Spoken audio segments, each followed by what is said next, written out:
เอาละครับก็มาพบปะครับอปมสอู้ข่าววันนี้วันอาทิตย์เดือนเจ็ดเนี่ยแฮม1 ค่ำเนาะเป็นวันเมียงแล้วก็ช่ำเป็นวันจังขานล่อง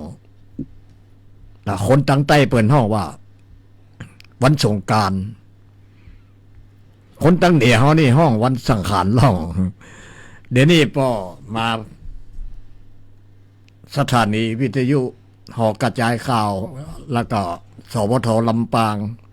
ก็จะมาพบปะพี่น้องชาวลำปางเขาทุกท่านในอุ้ยแม่ป้าเดี๋ยวนี้ก็มาเจอน้องยุ้ยคุมเสียงเครื่องโอ้สุดยอดเลยนะฮะน้องยุ้ยนี่เป็นกะเก่งเป็นทางด้านข่าวสปะนะรายการเป็นกะมีรายการสัญจรปลอดภัย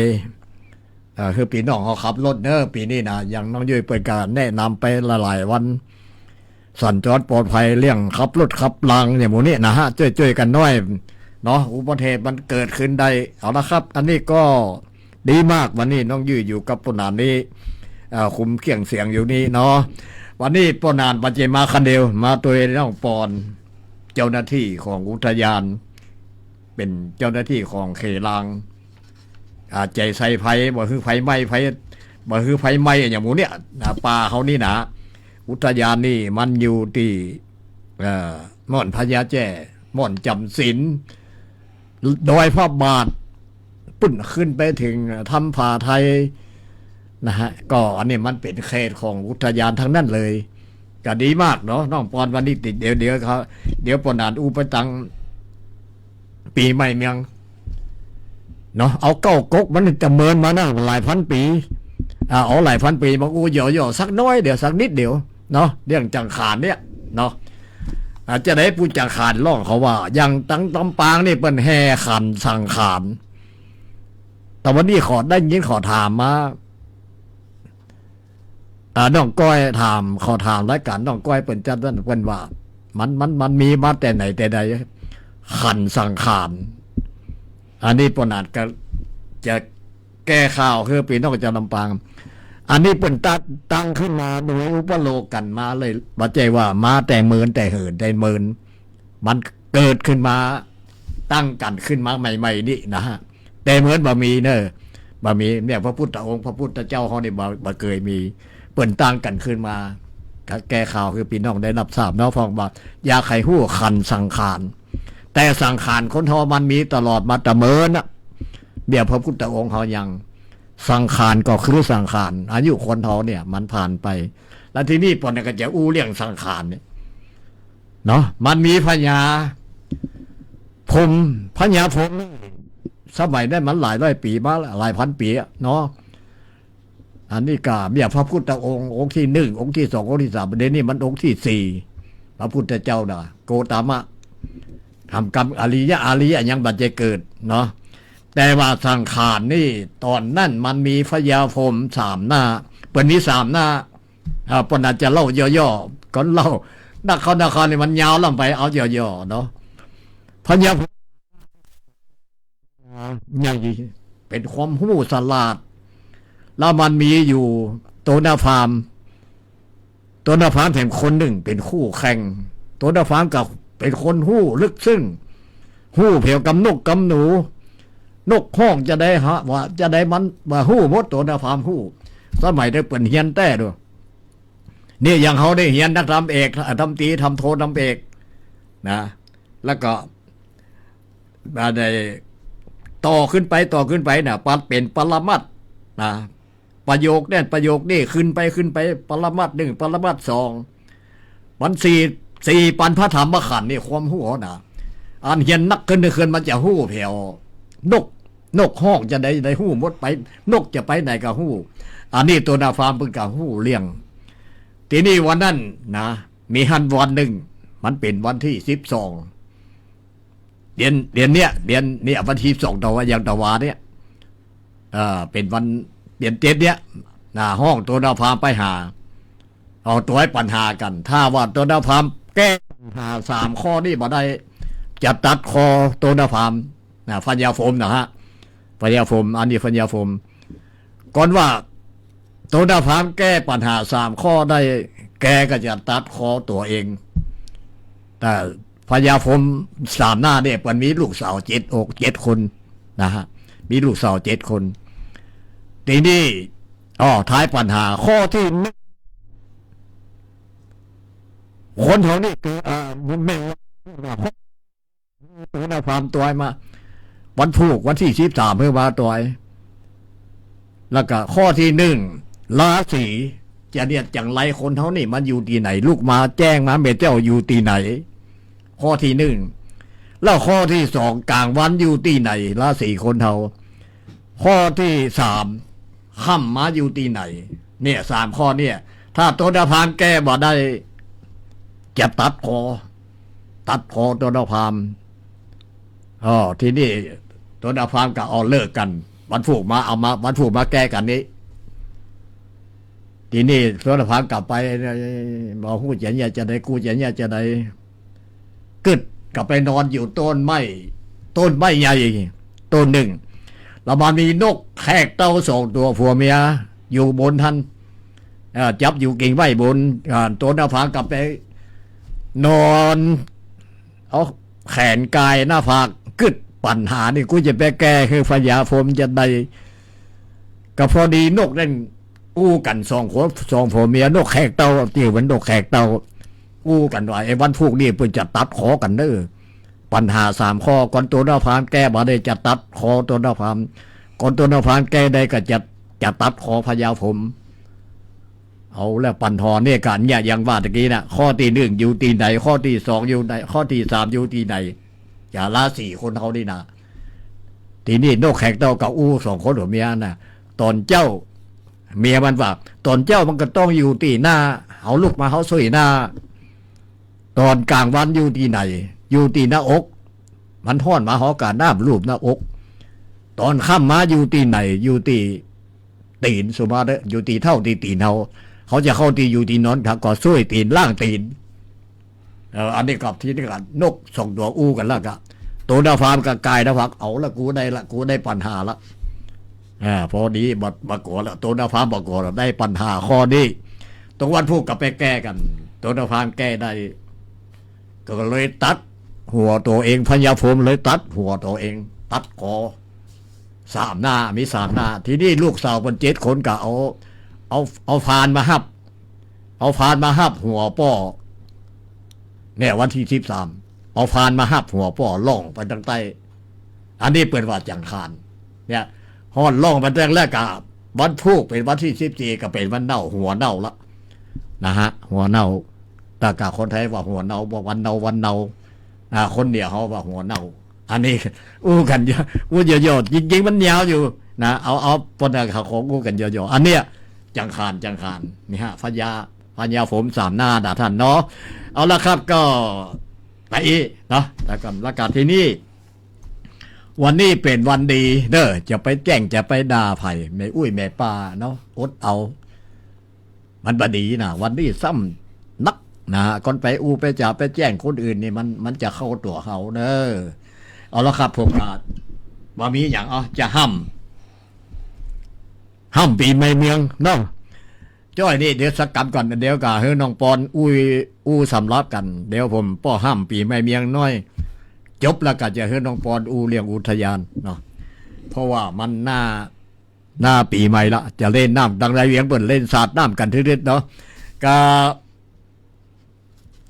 ปีใหม่เมียงนี่ก็สมมุติเขาบ่าโค่นขั้วไว้มันก็จะหายไปเนาะจำเป็นจะประตูมาลาดวงดอกแก้วก็มาบ้านพร้อมแล้วยามเมื่อลาดูเติง12 เดือนก็มาโคยครบกำหนดก็ซ้ำมาถึงปีใหม่แก้วมาเติงปาการลื่นเลิงพ่องแผ่วหดน้ำปีไม่แก้วก็ตั้งคงเขตล้านนาสนุกสนานเจนล่ำจื่นสามด้วยความหันสาหมู่เขาก็ปากันมาทำบุญกินตาน ตัวนาโดยจิตใจแก่กาตามหีดเก่าเดิมทีขนสายใส่ห่วงวัดตานไว้งามโพสาลีโจตุงบานดามีหือนำมากลางขวางแก้วปักจีดีสายเลิศแล้วยกยืนย่อตานถวายเขาตอกดอกไม้โพจนะ อาหารสาระสาหลงกับการดำหัวฟ้าสูงองค์เจ้าเต็งผู้แก่ผู้เฒ่าผู้ย่าปีตามารดาครูบาอาจารย์พามพร้อมพระคุณอานันตาขอโลโตสูมาอย่างมีไฟคัดของงาขอย่อก่อนแซ่ส่องใส่อยู่หูลองเอาใจติดตั้งต่อแต่มีขอคือหมู่เขาจะลำปังตั้งหลายจุ่มเนื้อเย็นใจสัปปะโลกกะไผก็อย่าได้มาถูกต้องขอคือเอาปีน้องอายุยืนยาวนานธรรมาก้าขายหิก้าหรือว่าทำลาบสาการก็ขอให้อยู่วุฒิยาวนานตลอดปีใหม่แก้วคิดสิ่งได้ไว้แล้วฮือสมใจจูอ่านสะบันงาโยมลามปลายใบลู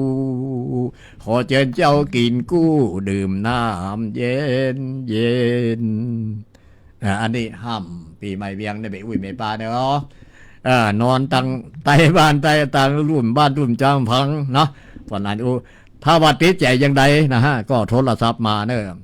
054-224-556 เนาะมาหาทางยุ้ยนี่ก็ได้เนาะเอาละครับอันนี้ก็เอาหมกม่วนให้ดีนะบรรยากาศอย่างลำปางนี่ปะมีตีเอวเยอะวัดกาเยอะวัดกานักเนาะวัดนักที่สำคัญนักเจิญเจิญแอวจังหวัดลำปางเจิญแอวจังหวัดลำปางเจิญแอวจังหวัดลำปางมาเถอะนะตีลำปางนี่นะบัจเจธรรมดานะเป็นวัดเก่าวัดแก่แล้วก็เป็นประวัติหลายๆอย่างพระเจ้าแก้ววรกตก็เกิดที่นี่เนาะวัดดอนเตาอันนี้วัดดอนเตานี่เป็นวัดเจ้าคณะจังหวัดนะบัดนี้เป็นเจ้าวัดเป็นวัดเก่าวัดใหญ่วัดสำคัญที่สุดเลยเนาะแล้ววันอื่นกับวงสนุกอันอย่างนี้โอ้โหสุดยอดนะเอาละเจิญแอวจังหวัดลำปางเอาต่อจากนี้ก็พบกับน้องปอนเจ้าหน้าที่ของเขลังวันพุธตั้งขึ้นมาเมื่อ62ก็ช่วยกันจัดตั้งขึ้นมาก็คือหัวหน้าดวงพรเกียรติไพศาลเป็นไปแจ้งคนเขาเป็นคนภูเก็ตเดี๋ยวนี้เพิ่นถ้าจะเป๊กไปอย่างบ้านแต่ว่าเดี๋ยวนี้โทรหากับบ่ฮับก็คน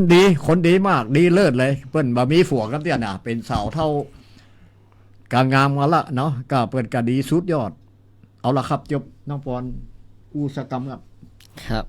ก็ถึงตาน้องแล้วเนาะครับวันนี้เรื่องแรกเลยเนาะวันนี้วันที่13เมษายนครับทางปฏิทินไทยเปิดก็เขียนว่าวันนี้นะครับเป็นวันผู้สูงอายุแห่งชาติ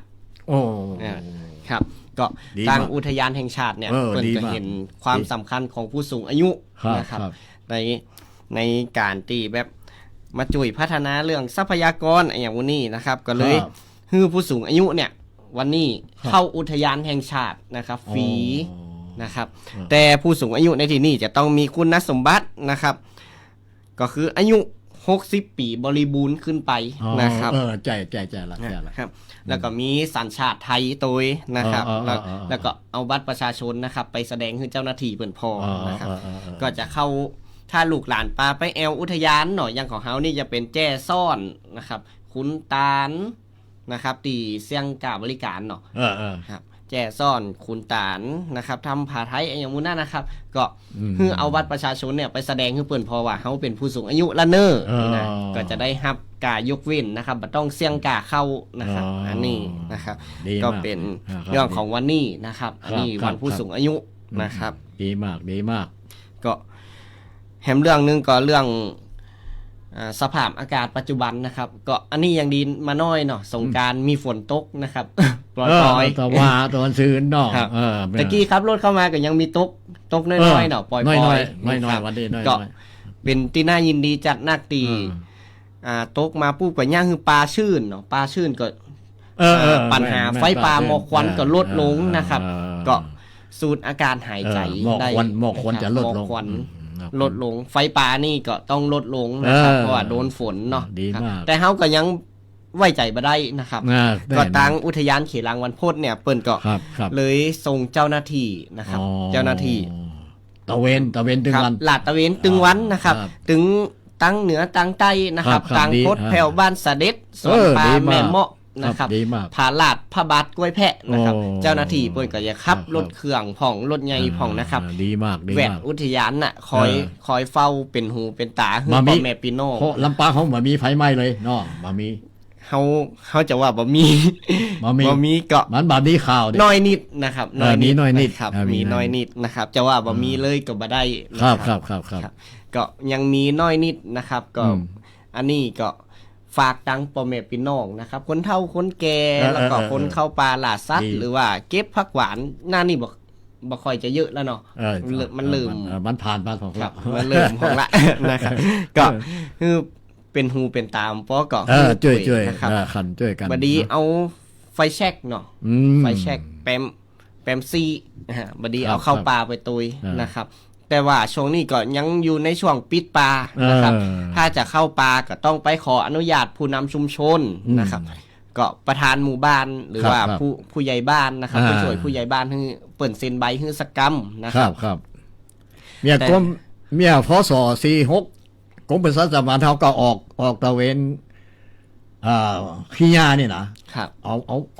อาแพทย์ลงไปเป่าขี้ยามันอยู่เห็นเป็นตีอันนี้ก็ปากันรณรงค์กันแล้วข้างละก็ตั้งแต่ฮอดมากับบัดนี้กันเตือก็เป็นการของอุทยานหมู่เจ้าหน้าที่ของอุทยานเราเนี่ยใจใส่เขาก็ไอ้พวกขอขอบคุณเนาะปอนอครับต่อไปก็ทางอุทยานเดี๋ยวนี้ก็ได้ลงพื้นที่เคาะประตูบ้านรณรงค์ให้พ่อแม่พี่น้องฮู้ถึงปัญหาไฟป่าหมอกควันแบบเดียวนี่ตัวนะครับก็ที่ผ่านมานี่ก็ไปตังบ้านสะเด็ดมาแล้วแม่เมาะมาแล้วพี่ใจมาแล้วนะครับวันที่18นี่นะครับก็จะไปตังบ้านกล้วยแพะพระบาทดีก็จะไปหาคนเฒ่าคนแก่นะครับถือว่าไปปาละอ่อนน้องๆซึ่งปัจจุบันเนี่ยของเขตรางวันโพธิ์มันมีโครงการนักเรียนนักศึกษาช่วยปฏิบัติงานอุทยานนะครับก็ปาน้องๆไปหาก็เป็นลูกหลานของเขานะครับตีเข้าไปจ่วยงาน1เดือนเต็มนะครับ30วันก็ใช้เวลาว่างนะครับไปซ่อหาสตังค์ดีกว่าแอลเล่นเนาะก็ดีฝึกไว้แล้วเราอ่อนฝึกไว้ดีเพราะว่าอุทยานนี่มันจะเต็มร้อยประมาณสัก2 ปีเต็มร้อยเดี๋ยวนี้มันบ่เต็มร้อยดีกำเตือเดี๋ยวนี้ของเขาเป็นเตรียมการเป็นเตรียมการกำลังจะเตรียมการอยู่นะครับก็ยังไม่ได้ประกาศในราชกิจจานุเบกษาครับก็ต่อไปรอไปแหมน้อยนึงนะครับรอแหมน้อยนึงก็โอเควันที่18เนาะก็ตังกล้วยแพะพระบาทเห็นน้องๆก็ดีปิดประตูใส่ละอ่อนเนาะก็เปิดบ้านต้อนรับละอ่อนเหือน้อยนึงนะครับว่าละอ่อนเพื่อจะเข้าไปนั่งจับมือนั่งเรื่องไฟป่าตุยดีมากตังกล้วยแพะนะครับกล้วยแพะพระบาทนะครับครับด้วยหมอคำเป็นด้วยหมอคำโดยหมอคำก็ไปแน่นอนนะครับครับก็อันนี้ก็เป็นแหมเรื่องนึงนะครับที่ฝากไว้สำหรับโครงการน้องๆนักเรียนนักศึกษานะครับของป่อจะมีข่าวมีอย่างต่อก็ครับเดี๋ยวของน้องแหมช่วงนึงเนาะครับโอเคเอาละครับอันนี้ก็น้องปอนสารยายในเรื่องไผไม่ไผยังก็ดีมากนะฮะคนหนุ่มน้อยมาช่วยกันกันจาเฮ้อพ่อแม่พี่น้องจะลำปางให้อยู่ดีมีสุขลูกอันอย่างสัตว์ป่าสัตว์อย่างมันก็เกิดขึ้นแล้วเดี๋ยวนี้นะแต่ก่อนมันมีนกเอี้ยงโมง นกแสวหางบวงนกสะปะเดี๋ยวนี้มันหายไปมันใครหายเพราะอย่างเพราะมนุษย์คนเขาเนี่ยเนาะเดี๋ยวนี้ร้อยพระบาทนี่มีหมูมีอย่างนักกันนอก ถ้าหมูปลานี่ หมู เขา ปลา ยังมีอยู่นะครับ หมูปลา เนาะ หมูอย่าง ครั นี้ บหมูปลายังมีให้เราเห็น นี่มันจะดีขึ้น ร่อง ดีขึ้น รอย เนาะจะ ครับ นกยูงนี่ก็ยังเจอ นกยุงก็จะมี ครับ อันนี้แต่ก่อนเขาเคยหันเนาะ ครับ ทีนี้มันก็จะมีขึ้นมาจะเกิดขึ้นละเอาละครับ อันนี้ก็จ้อยไผ่เร่งเนาะเอาจ้อยไผ่เร่งไอ้หัวหน้าเปิ้นว่าเน้นไผ่เร่งมันกะเลียแถมเดือนหนึ่งที่เปิ้นประกาศที่จะปรับจะเงียบกันนี่นะเมษาพฤษภาเสียงเดือนพฤษภา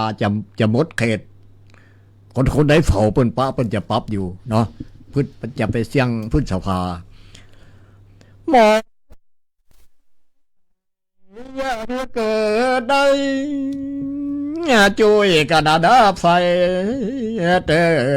น้องเฝ้าป่าไผ่โซวนเวียนเตะต้องท้องถิ่นวานารานา รำปังเขตไข่เฮาปรารถนา อย่าฮือภัยยาภัยป่าเกิดขึ้น สิ่งแวดล้อมเปิดตื่นเผาป่าดงดอยเขตพื้น13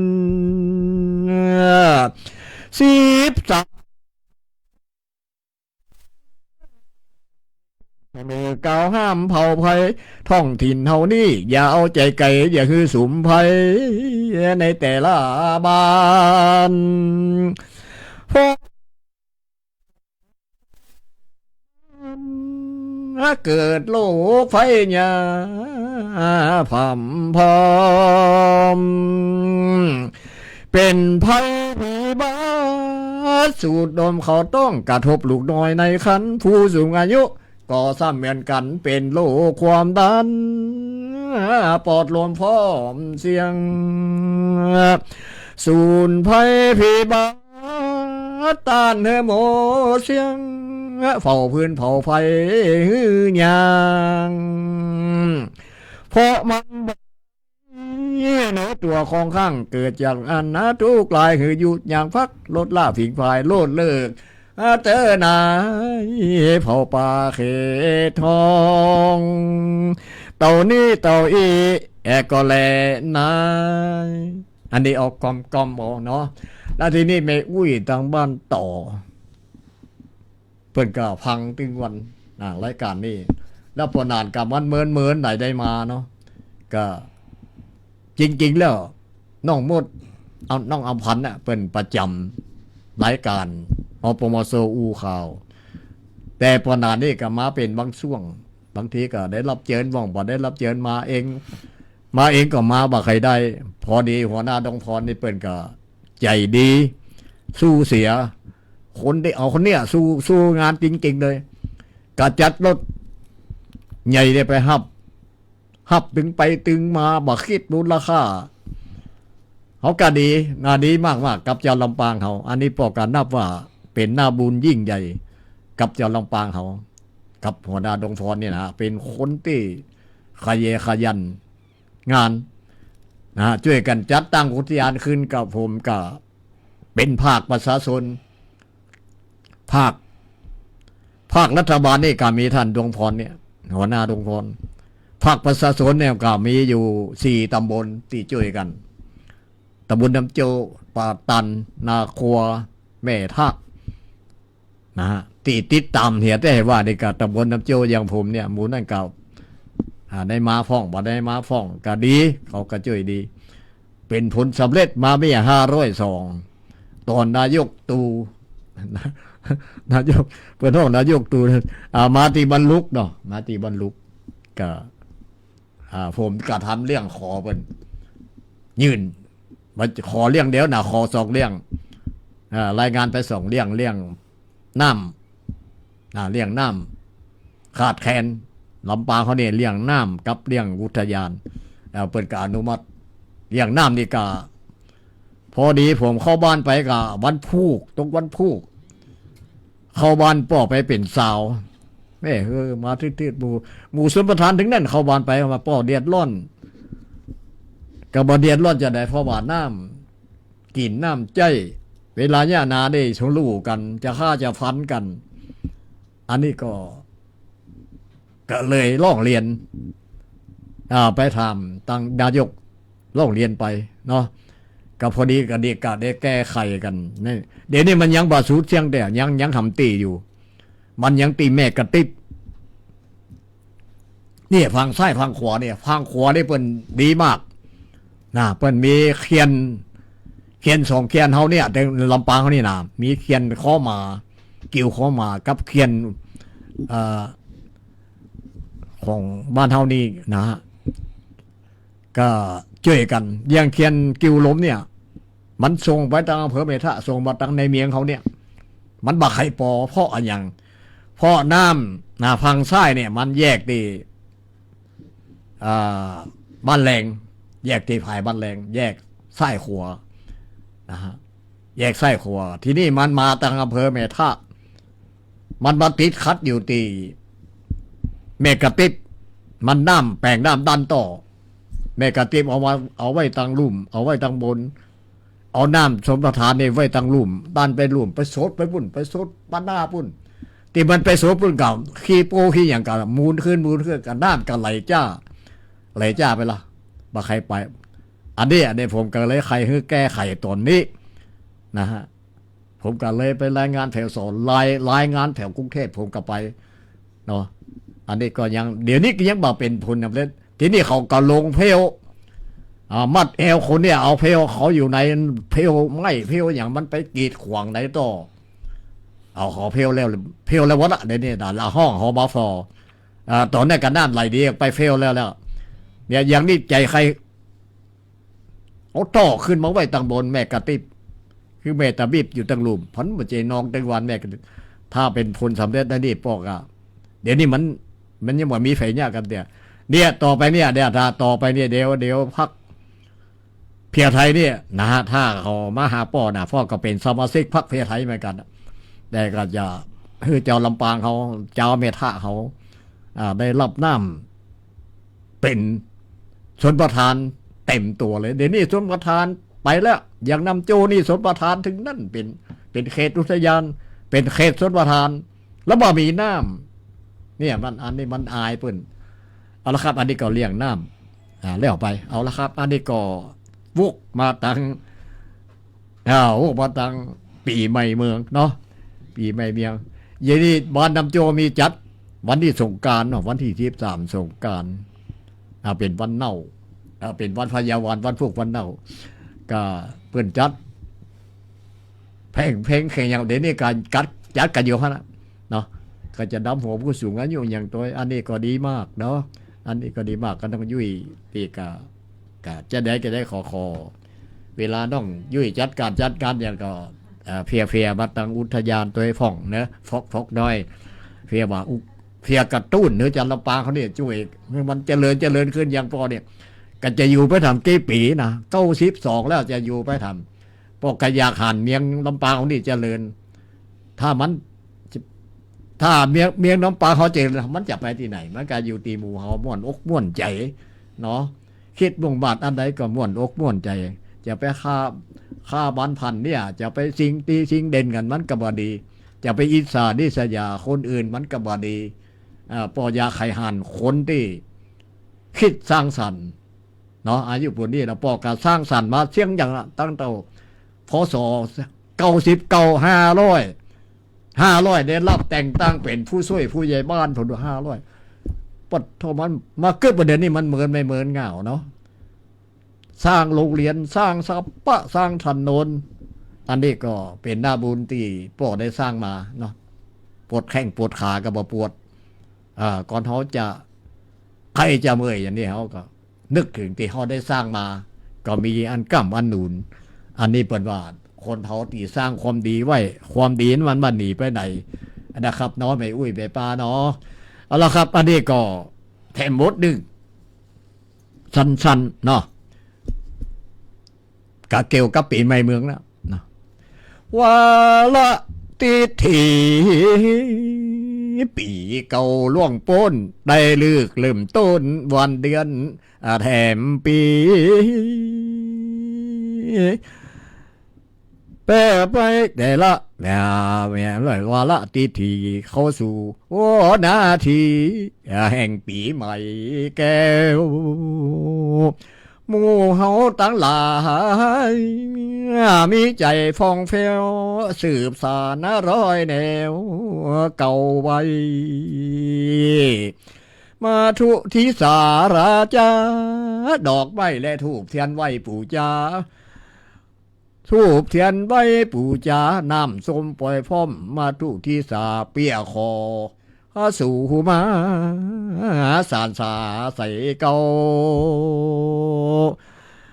ลดน้ำดำหัวพ่อแม่ฟูเท้า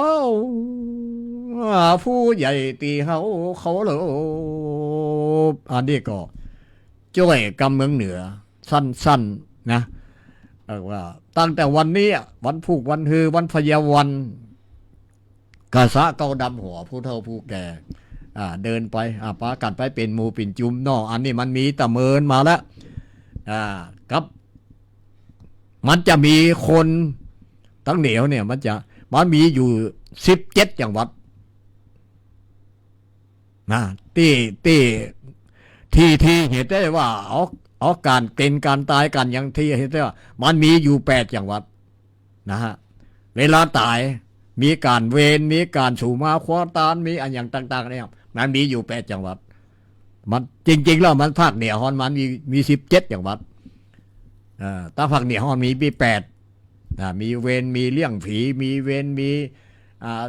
ตายนี่นะมีสมาชิกมีอย่างเขาแทบว่าสุดยอดเมียงเดียเขาเนี่ยมัน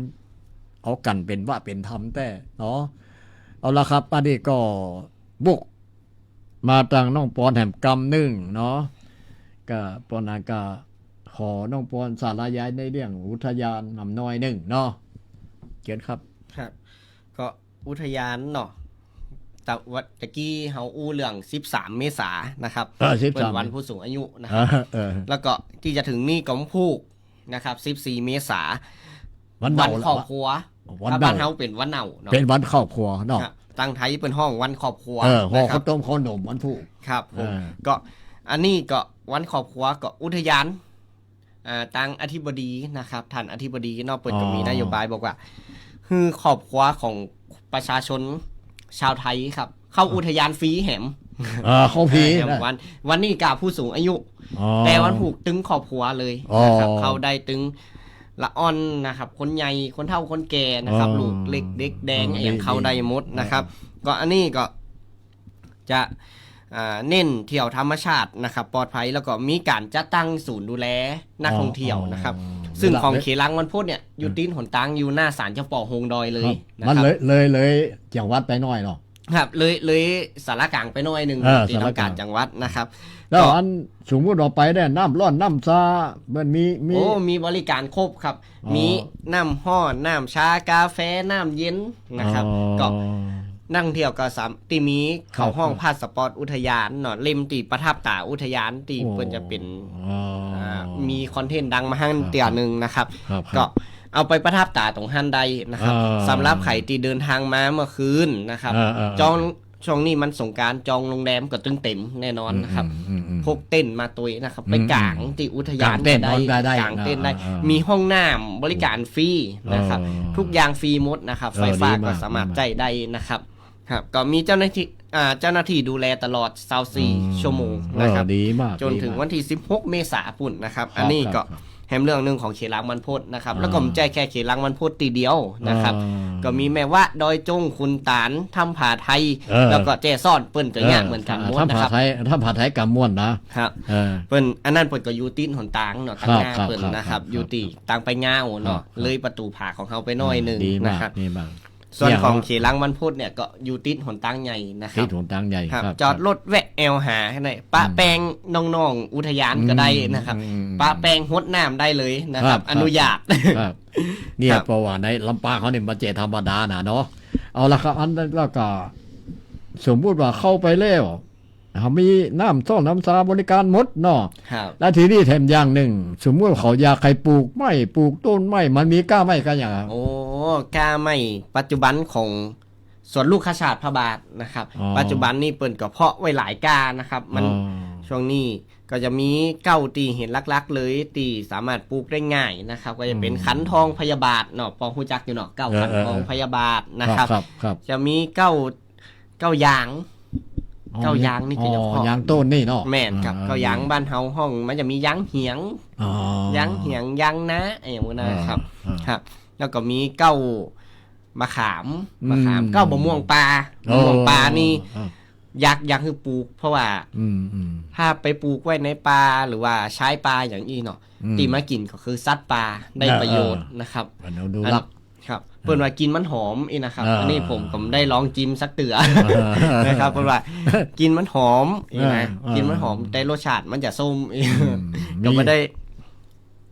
มีมด ลองกินมีมดครับมีฮื้อไปเลือกแล้วก็สามารถไปเลือกเอาไปปลูกที่บ้านตัวก็ได้นะครับอนุญาตคือเข้าไปเยี่ยมชมในอุทยานแห่งชาติเขลางบรรพตนะครับเนี่ยจะลำปางพี่น้องจะลำปางเด้อตีปนานเจิญมาแอลนะบ่แจ่มาแอลตีเดียวนะไปแอลใหม่ๆเนี่ยตีใหม่ๆเนี่ยนะอุทยานเขลางบรรพตเนี่ยไปแอลเตะเนาะอย่างน้องปอนว่าเนี่ยเปิ้นมีน้ำร้อนน้ำซามีตีอยู่ตีนอนป่านอนบ่ได้เลยบ่ต้องไปใต้เกินใจทองมาเป็นครอบครัวอะไรก็ได้เนาะได้ครับได้ไปฟอร์ดไปกอยเนอร์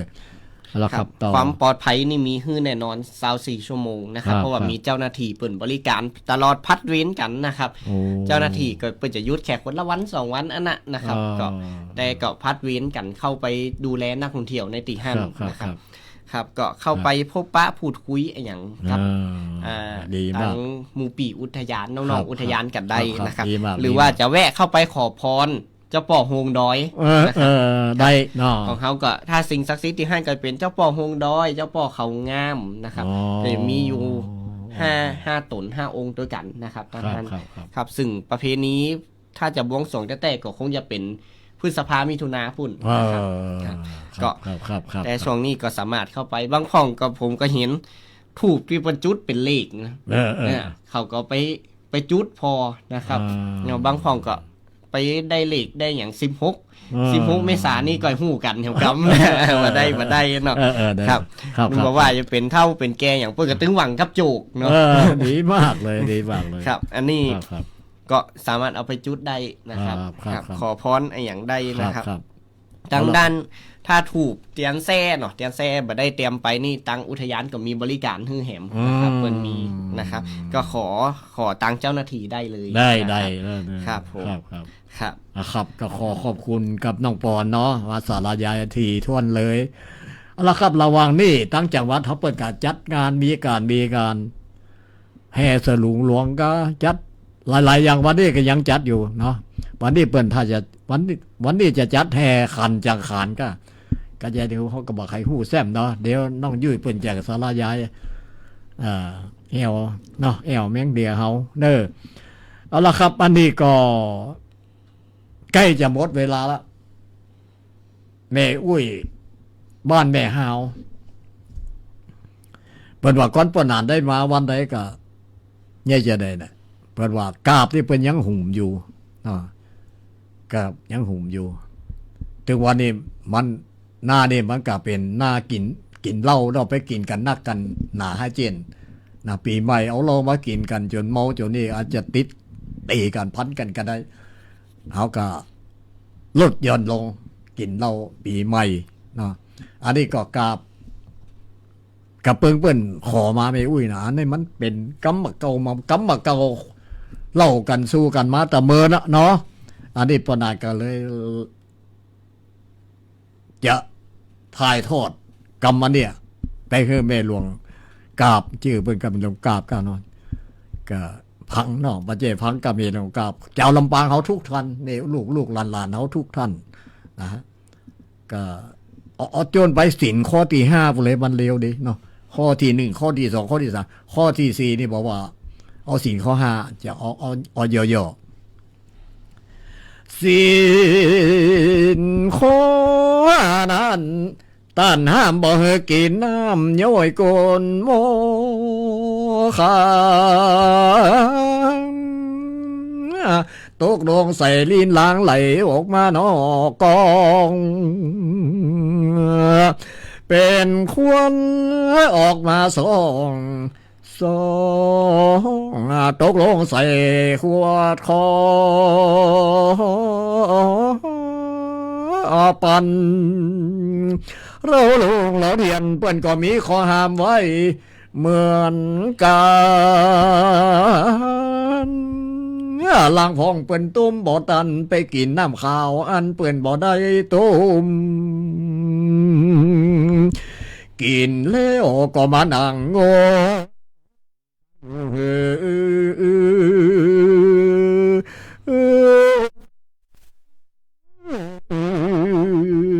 ตาแดงเหมือนตาผีเสือนั่งก้มพอตีนพอมือบ่รู้ตั้งเหนียตั้งใจเราก็มีชื่อว่าแป้งแม่เมือ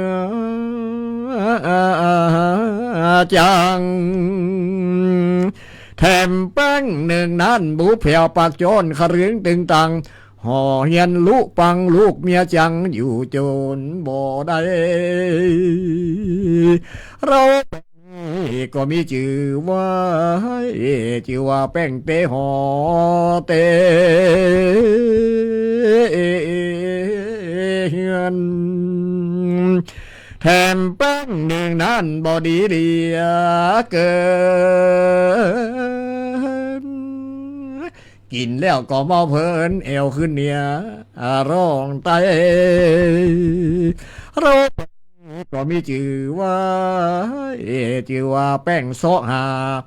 สันมุยเป็นคนเป็นไม้ให้หุยเป็นโซเขาลูกกุ้ยวันผูกเหงาเบื่อหนึ่งแห่งเท่าบ่ถ้ากลัวมันจะลูกเจ้าพระอรอนเลิกโรเลียลูกมาแล้วจะซอการหยังบ่เป็นโซกินแต่ของเย็นมาเป้าหนุ่มกับน้ำอ้อยเมียมันก็มาจมอยู่คอยว่าตายเปลี่ยนค่าเสียบอดีกาจับลางของนั่นเปิ้นจวนไปวัดเหมือนจวนไปตายถ้ามาจินสันขันนาเดขัวไหนโตมยิงเท่าก็ยิง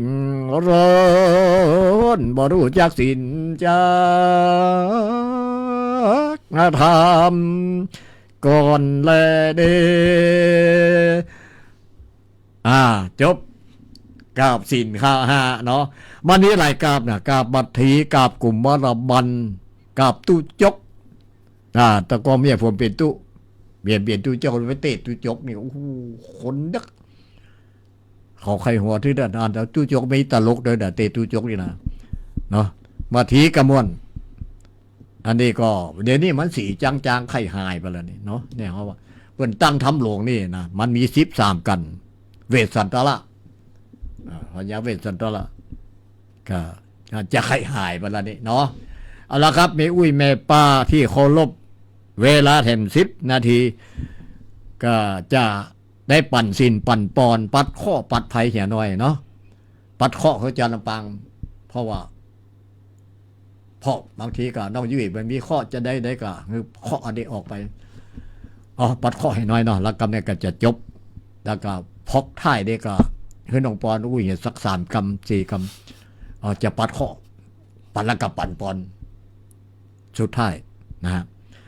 ข้อวันเดือนปีย่ามาไก่ข้อกี่ไรจังมาจนข้อกลางบนจนได้ถอยข้อใหญ่น้อยมันจังหลังไหลมาข้อย่างหนาไหลเขา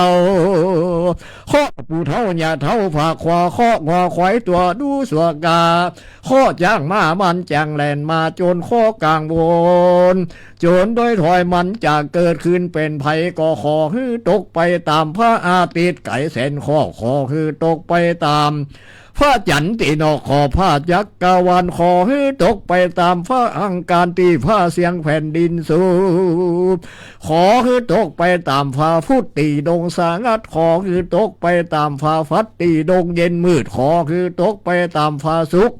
ที่พระเจ้าบอกไว้ศาสนาขอคือตกไปตามพระเสานากายอมยา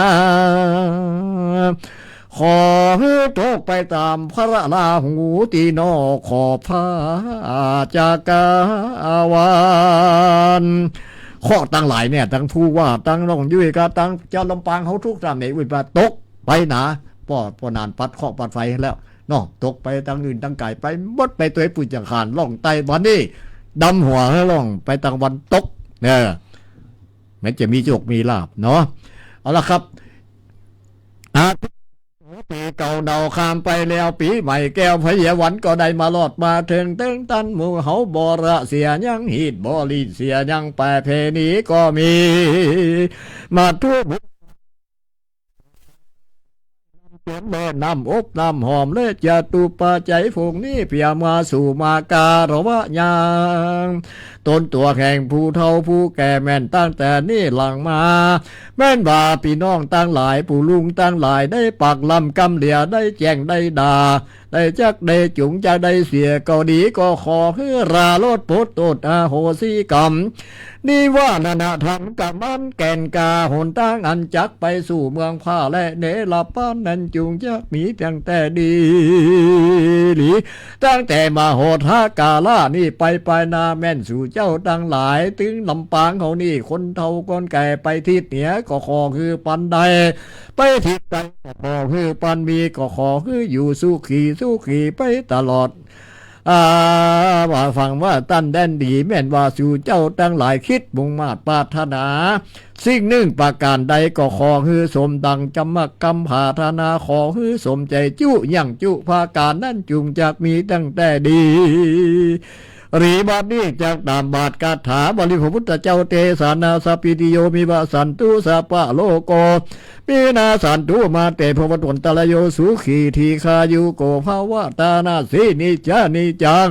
พุทธปัจจาโลจัตตาโลธรรมาวทันติอายุวันโนสุขังปะลังอันนี้ป้อนปีใหม่เนาะคันกอมสั้นๆเอาละครับน้องปอนสักกรรมสองกรรมเขาก็เลิกลาโดยืดไปโอเคครับก็ตอนนี้บ่าย55เนาะครับอู้แหมสกรรมนะครับก็เรื่องจุดบริการนะครับสำหรับใครที่รถยางหัวนะครับรถยางหัวยางอ่อนหรือว่ารถสตาร์ทบัติดนะครับแบตบดีนะครับทางอุทยานแห่งชาติเขตหลังวัดโพธิ์เพิ่นมีเครื่องมือนะครับมีเครื่องมือไปต่อพ่วงแบตฮื้อนะครับเป็นตีพ่วงแบตสมัยใหม่เลยนะครับยังใหม่นะครับก็เอาไปต่อปุ๊บก็สตาร์ทได้เลยนะครับส่วนถ้ายางอ่อนก็มีที่เติมลมเนี่ยไปคือหมดเนาะครับเนี่ยก็ไปขอใจบริการตีฮันได้นะครับหรือว่าโทรหาอุทยานนะครับเบอร์โทรใกล้เคียงได้นะครับครับก็ไปต่อไปพ่วงได้ดีมากๆนี่ครับนี่ก็มันเป็นผลดีกับเจ้าลำปางเขาจะเนี่ยครับผมแล้วก็ยังปออันนั้นจะเหมือนกับเป็นโรงพยาบาลน้อยเคลื่อนที่นะครับก็สามารถปวดหัวตัวห้อนมีไข้ไปขอยาแก้ปวดแก้แผลตีฮันได้นะครับหรือว่าจะเป็นแผลภายนอกนะครับจะเป็นบาดแผลมีดบาดหกล้มอย่างนะครับด้านท่านจะมีแอลกอฮอล์ล้างแผลมียาทาแผลฮือนะครับอุปกรณ์ทำแผลฮือดีมากเลยนะสุดยอดถ้าเจ็บใครได้ป่วยสมมุติอันตรายถึงชีวิตแต่ด้านท่านก็ยังมีบริการมีเครื่อง AED พร้อมชุดกู้ภัยนะครับก็จะเป็นหน่วยกู้ภัยของอุทยานนะครับก็นำส่งโรงพยาบาลได้ครับก็ไปถ้าบัตเต้บอกว่ากำใจใครเกิดเหตุนะครับแต่ว่าถ้าเกิดเหตุบาขาดฝันขึ้นถึงบริเวณตรงท่านก็สามารถเรียกใจทางด้านอุทยานแห่งชาติเขตหลังบ้านโพธิ์ได้นะครับดีมากเลยเอาละครับขอบคุณครับน้องปอนเนาะเอาละครับอันนี้ก็เป็นเจ้าหน้าที่ที่มาช่วยปนดานอูเนาะก็ทีแรกต้องเจนว่าจะมาหัวหน้าหวานต้องเจนว่าจะมากับมาได้มาขึ้นน้องปอนมาแทนก็เป็นเจ้าหน้าที่ด้วยกันทั้งนั้นครับวันนี้เจนนิสาเปิ้นวันหน้าถ้าปอได้มาปนานมากก็เขาว่าจะมีนักศึกษามาฝึกงานมามาจ่าตัวก็มาได้นะถ้าแล้วมาเตี้ย4 คน ครับ เอาละครับสุดท้ายก็ขอให้เจ้าลำปางตั้งผู้ว่าเป็นต้น แล้วก็น้องยุ้ยเป็นแม่คายก็ให้อยู่ดีมีสุขอายุมั่นยืนยาวเนาะคิดตรงบาทพัฒนาสิ่งประการใดก็ขอคือสมใจทุกประการเด้อสวัสดีครับ สวัสดีครับ